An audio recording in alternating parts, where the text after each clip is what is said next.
Foster. I'm the director of the MBA at UNC program. And the student speaker is chosen by a vote by our graduating students. And I am now very pleased to introduce you to the student chosen by her peers, Cait.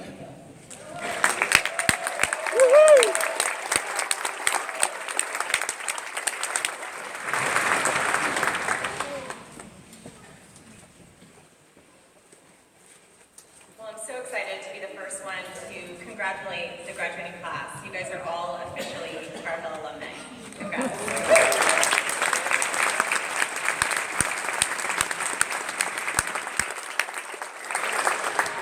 Well, I'd like to think I've met almost everyone in the program. If not, congratulations for ignoring my annoying IMs during class. But for those of you that didn't meet me, I wear several hats. As Joe said, have the constant juggle.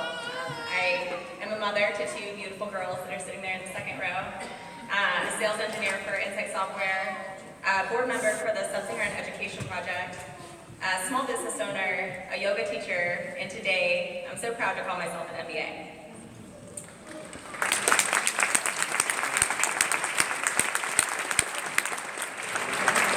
This is the last thing that you guys will ever hear from me. Those of you that do know me know that I couldn't go out without bringing a little bit of mindfulness into this moment.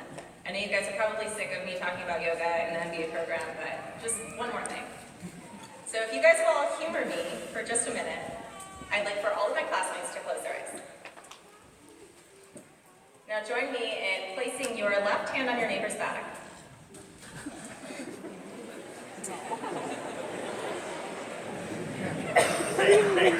And place your right hand on your heart.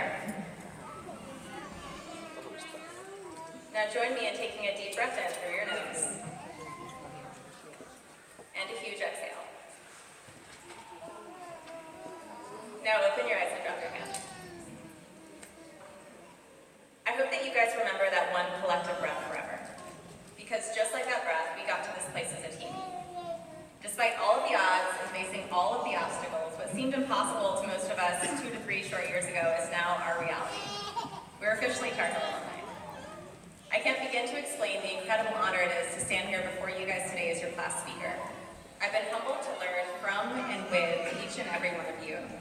Thank you for nominating me and for all that you've taught me in the past 2 years. I also want to thank Joe Colopi, Dean Shackelford, Amy Foster, Dr. B, and the entire MBA at UNC staff for your passion and for the creation of this program. Thank you for breaking the mold of the typical education experience to bring together top minds from all over the world to study at the University of North Carolina. You guys created an opportunity for those of us that likely didn't take that straight and narrow path from undergrad right into grad school.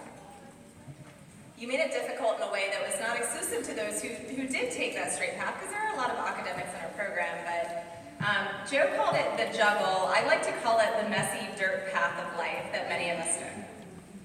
As a mountain biker, I relate this path to pretty much any time I'm mountain biking with my husband. He's a pretty awesome mountain biker, and I try to keep up.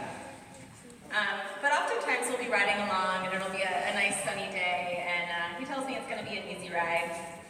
And then all of a sudden, he'll take a right turn, and we're both careening down a really steep descent. And he's great, so he makes the left turn and clears the tree, and I just slam into the tree head on, and it's covered in poison ivy, and I get stung by a bee, and I have to somehow meet him down at the bottom. And that's life, and that's what's so cool about this program, is that so many people in this program have those stories to tell. That's what makes it unique and how we can all learn from each other as business leaders, because we've all been in the trenches and walked that path. So this program brings together academics, business leaders, doctors, lawyers, entrepreneurs, to create the most amazing melting pot of students who I know call my people. So thank you, MBA at UNC, for creating that for us.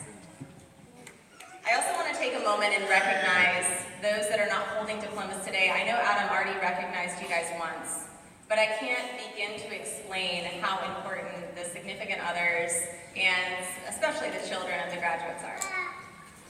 As I said, I'm the mother of 2 strong and amazing girls. You may have seen them running around in little Carolina cheerleader outfits. And the wife to one incredible husband. And I know that I, as well as my classmates, could not have achieved this milestone without their support. So they deserve an honorary degree, in my opinion, for all the life events that were replaced with studying, finals, or group projects. And I want to thank them for being our teachers of patience when we discussed with them for the 8th time the Blockbuster case. Our teachers of empathy when school was tough, and our teachers of love when we needed an extra hug or word of encouragement. Another thing I love about this program is just the amazing melting pot of students that we have here. And we've all traveled really unique and diverse paths to get here. So I'd like to take a moment to recognize some of the valiant efforts of my classmates.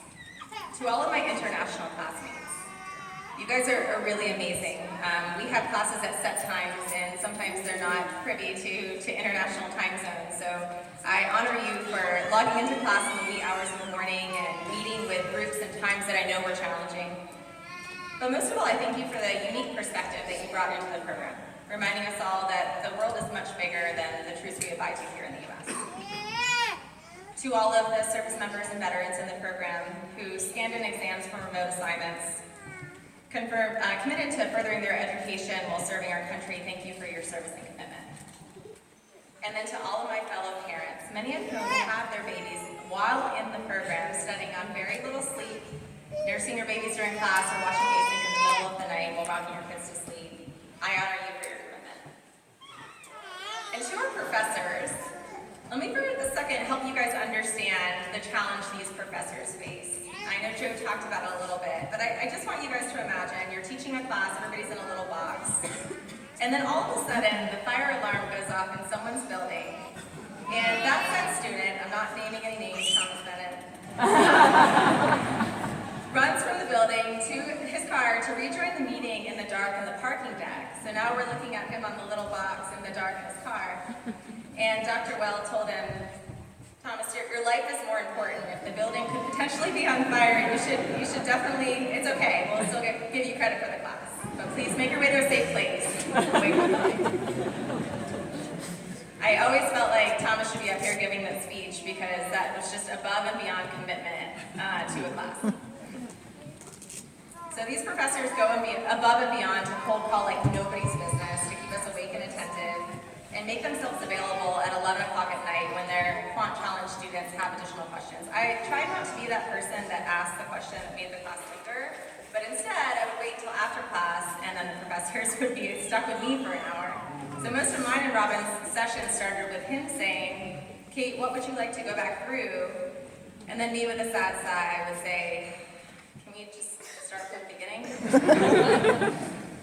And he would march back through, dedicated to the impossible challenge of teaching me finance. And I could say the same, tell the same story for Jack with analytical tools, Tanja with accounting, Bill with econ, and Mike with ops.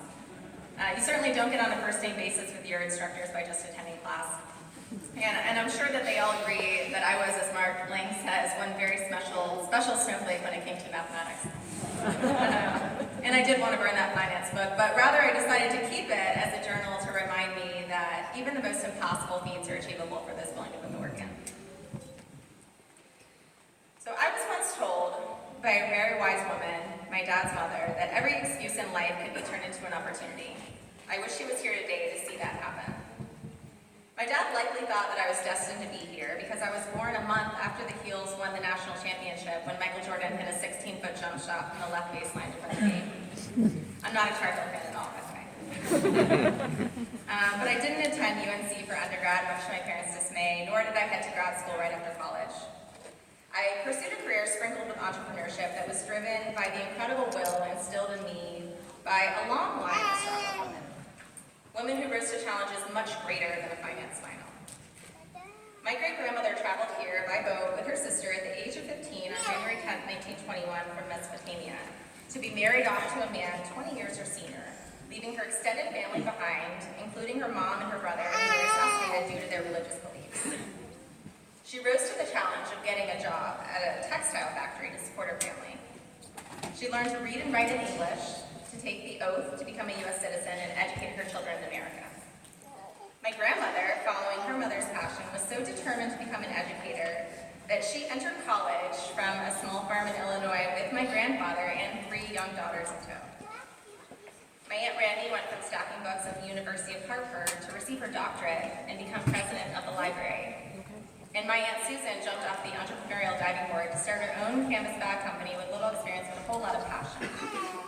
And then my mom, who's my very best friend, moved back to North Carolina as a single parent with 2 teenage daughters and went from teaching pre-K to daycare to becoming one of the most well-respected, academically gifted teachers in Wayne County. I tell you all of this because these women never accepted any of my excuses as to why I couldn't do something. Instead, showing me that each one of those excuses was an opportunity to try. What they instilled in me was the belief that I was powerful beyond measure, that there was nothing in this life that's not worth going for. That, as the great Nelson Mandela said, your playing small doesn't serve the world, so there's nothing enlightened about shrinking so other people won't feel insecure around you. 10 years into my career at Cait, with the backing of my inspiring boss, Sherry Puckett, who taught me everything I know about leading from the middle, the itch arose to apply for grad school, and I did it. I didn't tell my family that I applied for the fear of telling them that I didn't get in, and for the fear of telling them about the price tag. But I did get in. And what I learned from those women in my youth, and you, my fellow classmates, was that when you jump on those opportunities and you surround yourself by strong people, you actually become stronger. Because the strong people in life are the ones lifting each other up, just like all of you did for me, and not pushing each other down. So was I destined to be here? Yes. And so were each and every one of you. Although the paths that brought us to the virtual doors of UNC were diverse, we became not only each other's support systems, but we became each other's teachers. The power of education spanned far beyond the great professors in this program and shone out in each and every one of you. We all failed countlessly, took the muddy single track, if you will, but it was those failures, those holding each other up through the toughest of classes, adventures on immersions in foreign countries. Immersions are really fun, by the way, Joe, so you should get on going to one of those. Adventures in economics with Dr. Weld, and our hundreds of hours of study, many life events missed, and our teaching each other by sharing our unique perspectives that made this moment so sweet. I couldn't have gotten through this program without too many of you to name in this speech, and you all know who you are and know that I'm so grateful for your mentorship. Every time I wanted to quit, you absolutely helped me get back on that bike. This program spans far beyond what you guys could ever imagine in an MBA program. So there are lots of hard classes, lots of quantitative classes, lots of managerial classes, but there are a lot of people in this program that have passions that are far beyond the finance textbook. During my studies at UNC, I was given the opportunity to dedicate an independent study with Bill Newbold to a nonprofit I work for, the Sub-Saharan Education Project. And I'm thrilled to say in just 3 short weeks, I'll be on a plane to Ghana with a group of tourists who will take part in a service project benefiting our scholarship program that was created here at UNC. What you, my fellow classmates, helped me see is that, as I said, MBA studies are far beyond just finance and accounting. And I know that with the help of this program, one of the scholarship students at the Sub-Saharan Education Project will be standing here on the stage in the same place as me, knowing that this degree is just one of the many opportunities they'll have in life to do something great. What you guys helped me see is that these opportunities to give back also equal the quality of an MBA. In fact, by having our MBA, we have the opportunity to start companies that use their power and privilege to create positive change. As graduates of UNC, we have the tools to live big, beautiful, and enriching lives. We have the privilege of calling ourselves MBAs now. And with that privilege comes the commitment to give back and to serve the world as it's given so much to each and every one of us. And don't get me wrong, we all pay a lot for this degree, so we all plan on reaping the benefits of that monetarily. But please remember this, if you remember anything that I've said today. All of the beautiful things in life are not found on the bottom line of a spreadsheet. So now is our time. It's our time to go out and tell the greatest story of the world with our lives. These diplomas are just things, they're not actually even your real diplomas, so you'll get those in the mail later. But we certainly won't take them with us when we die. But the people we touch in our lifetime, the stories that were created in this program, the passion that we spread into this world will carry on forever. I'm living proof of that standing here today. I wouldn't be here if it had not been for so many of you, my honor teachers. So as you move forward into the world with your MBA, remember to listen deeply to the breath of the world around you. Allow that breath to guide you as you open your heart and you write your story. Be the greatest innovators and glass ceiling shatterers the world has ever seen. You guys are nothing short of amazing humans, and I can't wait to watch your lives unfold. Congratulations, class of 2018 and 2019. We did it. Go Heels!